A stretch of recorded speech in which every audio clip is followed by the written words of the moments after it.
basic, transparent tayo. Sino po galing QC? Yun, okay na po, ha. QC! QC, taas kamay, QC! QC! Mga kaya QC po sila. So, lahat ng transaction natin, pwede natin sagutin. Kahit anong tanong po, pwede natin sagutin. Dali mo mga picture. Sige po, pwede rin. Medyo malaki po talaga. Kaya tama lang na magtanong ang mamamayan. Tama lang po na magtanong ang mamamayan. Pero, huwag po sana na dahil sa masamang politika. Taga saan talaga kayo? Eh, ba't kayo pumunta dito, sir? Gusto lang namin makita si Leo kasi sa totoo lang kami. Tama lang talaga kami. Ah, hindi nyo alam ba't kayo nandito? Hindi namin wala kaming idea, promise. Tapos sinabi, pupunta lang daw kami dito. Sinama ko si Darat. May nagtawag lang din. Ano-ano. Plus lang. Ah, so wala talaga ng idea. Wala talaga. Eh, ba't kayo lahat nakaputi? Yung kasi sabi nila, ang alam lang namin eh, makakasama kami sa donation. Hindi na lang dito ang lugar na to eh. Hindi nyo alam itong lugar na to? Ito namin talaga yung si Leo. Ayan. Mga taga Quezon. Ay, talaga? Hindi nakita ko ang pug. Na, Gusto kang makipag-picture kanina kasi. sayang. Pero wala ko kami. Kahit napunta kami dito, hindi ako nang binayar. Tapos nakita nyo siya. Nako. Hindi ba kasabay?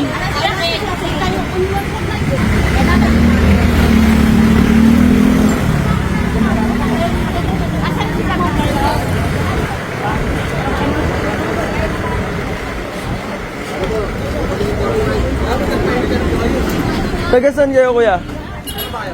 Po?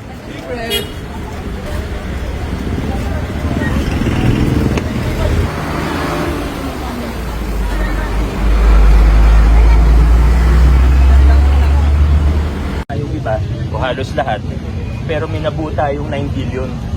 Pagtingin na, punta po kayo sa gilid ng City Hall, makikita niyo yung mga crack, napakalaki na, nakakatakot na po sa loob. Marami naman po, kung sino po yung mga taga-Pasig dito, nakikita nyo naman po kahit sa loob. Pero alam ko po, yung iba sa inyo galing QC at Caloocan. Sino po galing QC? Yun, kita mo ha. Sino galing Caloocan? Wala, taga-QC, mga taga-QC. Yan, mga taga-QC po sila. So yan po, mga hakot siguro ng St. Gerard dito. Kita nyo po yung mga dirty tactics. Pero, yung mga taga-Pasig, pero kahit po dami naman akong kaibigan dun eh.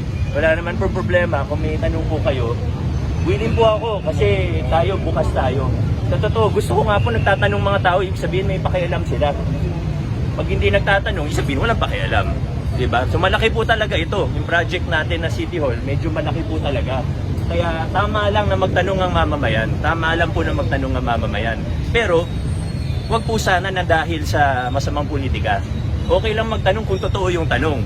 Pero kung dahil po sa politika na gusto nila sila yung may hawak ng project, na gusto nila sila yung guguluhin nila kasi gusto nila sila yung nasa kapangyarihan, ibang usapan po yun. Pero kung tanong na totoo, tanong na gustong malaman saan ba mapupunta yung pera, okay lang yun. Hindi ako magagalit pag may magtanong kasi kung ako, gusto ko rin malaman. Tatanungin ko rin po yun. Maganda naman po may pakialam ang mga kapwa natin Pasigenyo. Pero kung nagbabayad ng troll farm sa Facebook, nagbabayad para mag-attend ng rally, masama po yan.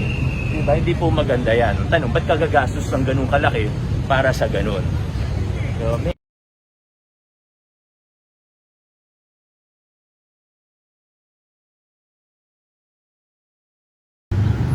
Itaas po natin ang ating kanang kamay at sabay-sabay po natin bigkasin ang panunumpa ng katapatan sa watawat ng Pilipinas. Ako ay Pilipino, buong katapatang nanunumpa sa watawat ng Pilipinas at sa bansang kanyang sinasalisap na may dangal, katarungan at kalayaan na ipinakikilos ng sambayan ng makadiyos, makakalikasan, makatao at makabansa. Humarap po tayo sa bandila ng lungsod ng Pasig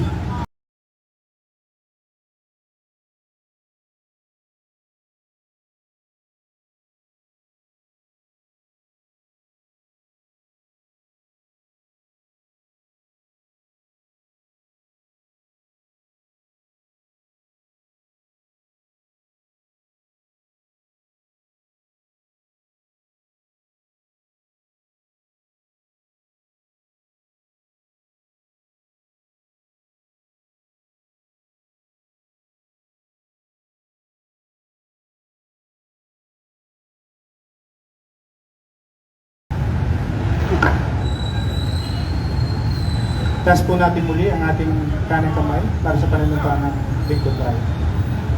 Ako ay isang lingkod bayan. Pangangalagaan ko ang tiwalang ipinagkaloob ng mamamayan.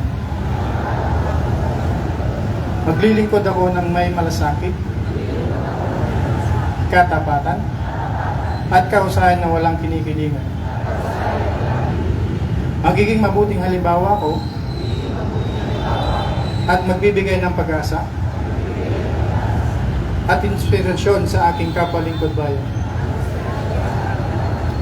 Lilinangin ko ang aking sariling kakayahan upang sa lahat ng panahon ay mapaglingkuran ko ng buong kahusayan ang sambayanan. Hindi ako makikibahagi sa mga katiwalian sa pamahalaan. Pipigilan at sisiwalat ko ito sa pamamagitan ng tama at angkop na pamamaraan. Sa buhay ko ang isang lingkod bayang makadiyos, makatao, makakalikasan, at makabansa. Tutugon ako sa mga hamon ng makabagong panahon. Tungo sa adhikaring matatag, maginhawa, at panatag na buhay. Sa mga tungkulin at hangaring ito, kasya nawa ko ng may kapal.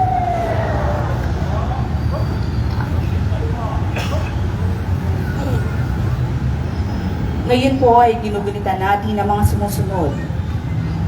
August 6 to 12, National Hospital Week, Proclamation number 181, Series of 1993. August 12, National Library Royal Order number 689 of 1887. And International Humanitarian Law Day, Executive Order number 134, Series of 1999. August 13 to 19, National Language Week, Proclamation number 19, Series of 1988. August 14, Komisyon sa Wikang Pilipino, Republic Act number 7104 of 1981. August 17 to 23, Made in the Philippines Product Week, Proclamation number 76, Series of 1936. Week 2, Asthma Week, Proclamation number 442, Series of 1994. And Philippine National Research System Week, Proclamation number 1309, Series of 2007. Paalala, sa muling pagkakataon, tayo ay makakatanggap mula sa Pure Foods Tender Juicy Hotdog at San Miguel Super Coffee Crema para sa ating 500 kawani mula sa pamahalaang lungsod ng Pasig. Ipakita lamang po natin ang ating ID. Maraming salamat po. Maraming salamat po sa mga departamento na nangasiwa sa maikling programa sa umagang ito. Mula sa Treasury Department, Accounting Department, Budget Office, at ako po si Edelia Tatco mula sa Treasury Department. At ako naman po si Sarah Jane Wanson mula sa Treasury Department. Kami ang naging guro ng palatuntunan ngayong umaga. Maraming salamat po. Pakinggan po natin ang mensahe ng ating punong lungsod, mga kasama, Mayor Vico Soto. Magandang umaga po sa ating lahat, Vice Mayor Dodot, sa mga konsehal, sa lahat po ng mga kasama natin. Uulan ba? Hindi, matapang kayo, hindi uulan. Baka biglang bumuhos eh. Maliwanag. Uulan din. Baka biglang bumuhos eh. Sige, adjourn na muna tayo. Next week na po. Salamat po.